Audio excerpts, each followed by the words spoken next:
Jo, me që po përsërit dhe njëta pyetje edhe që mos shqetësoheni sepse kuptoj që jeni shumë shqetësuar pse unë nuk jam atje, se mezi prisni që unë të më shikonit atje.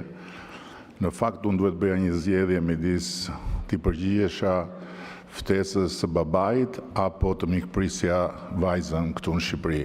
Edhe zgjodha vajzën.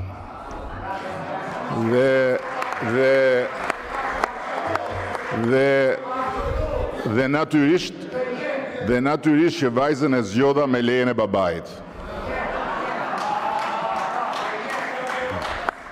E dyta, duke qenë se Zoti Mediu është ura që lidh Amerikën me rrugën e shpresës, unë prisja nga Zoti Mediu në fakt që të hidhte poshtë pretendimin e Britanisë dhe të mbante anën e Amerikës, po s'ka problem se nuk shohim ne asnjë arsye për të parë divergjenca të tilla, kështu që Zoti Mediu rrini i qetë, analizat i kanë bërë ata që na kanë ftuar dhe ne nuk na ka ardhur akoma koha të analizojmë ata që na ftojnë.